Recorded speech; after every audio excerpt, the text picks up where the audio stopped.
Hi everyone, I'm Rick Gunderman Rashid, and I'm here to tell you everything you need to know for our readings this week on the theme of love and violence, race, sexual politics, and the law. I'd like to begin with the Civil War and Reconstruction.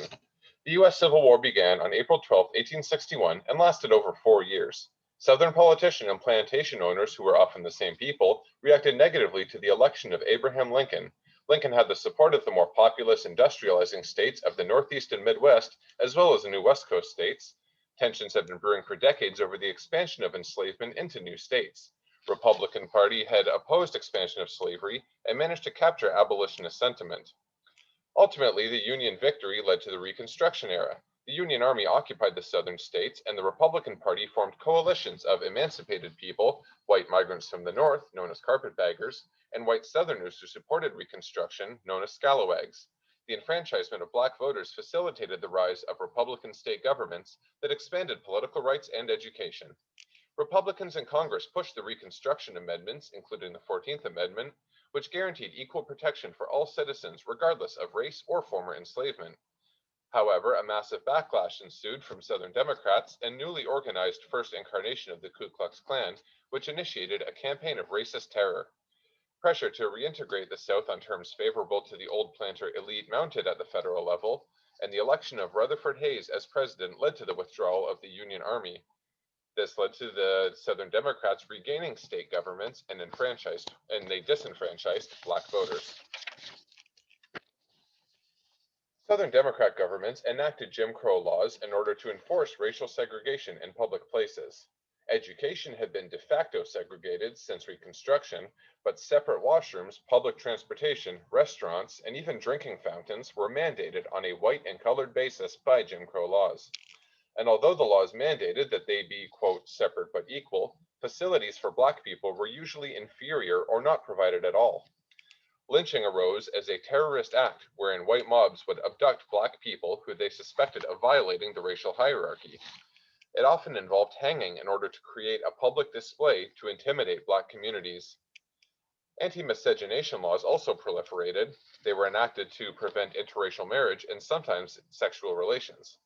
These laws, however, had deep roots in the United States, and the first such law was enacted in Virginia in 1691. They typically centered around preventing white people from marrying or having relations with non-white people, but they sometimes applied to relations between non-white people as well. The Southern economy after the Civil War no longer relied on plantation-style agriculture, and new spaces opened up for investments and industrialization. This led to rapid social changes, with fathers no longer directly supervising their children, especially their daughters, on the farm. Instead, factory supervisors took up these paternalistic roles and often took advantage of them.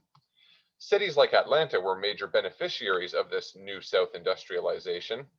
Union Major General William T. Sherman had set out from Chattanooga, Tennessee during the Civil War on his Atlanta campaign as part of his march to the sea towards Savannah. In the process, he burnt Atlanta to the ground. Atlanta was rebuilt after the Civil War and became a center for railroads and industry, this map illustrating the legacy of Atlanta as a railroad hub which endures to this day. Industrialization led to new class relations. An urban working class was in the process of forming. Industrialists and bankers, usually of northern extraction, were often their employers and lenders. A lack of major inflow of immigrants meant that white workers in Atlanta were a fairly homogeneous culture. There was a widespread mentality of traditional versus modern or local versus outsider. In these circumstances, new movements and ideas proliferated. Populism emerged, and it vaguely championed this notion of the people against the elite, but it often had agrarian overtones and thus manifested as small farmers versus bankers and politicians.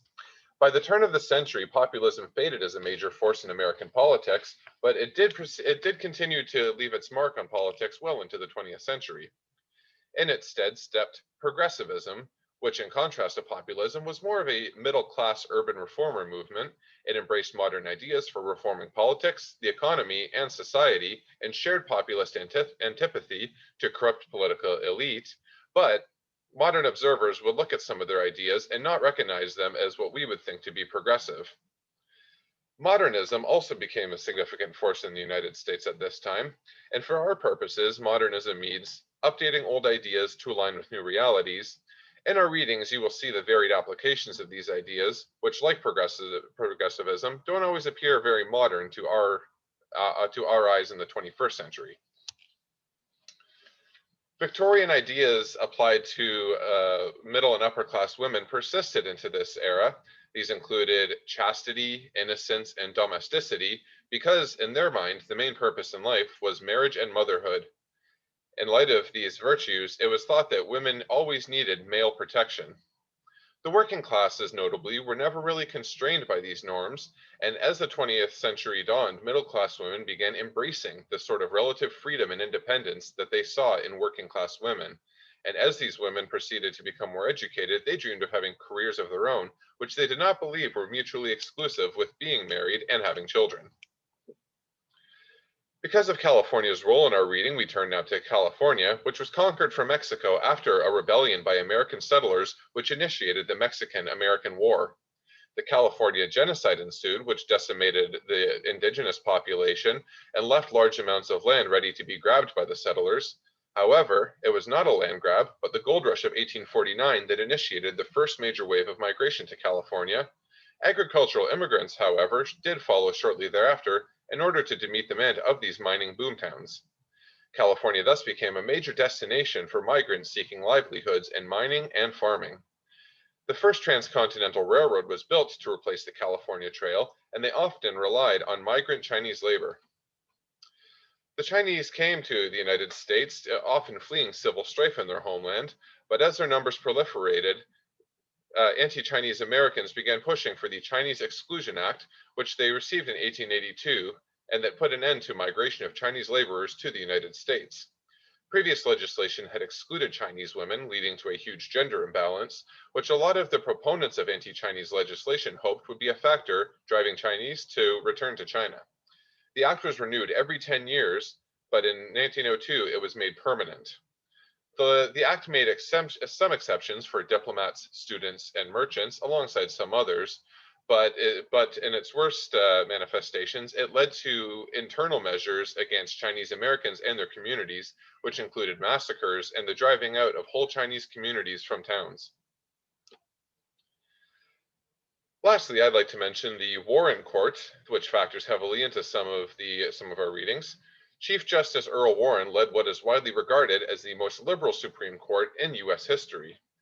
His court oversaw a massive expansion of civil rights in the country, including the restoration of voting rights for Black Americans, the abolition of racial segregation in public places, and landmark rulings on various criminal procedure laws.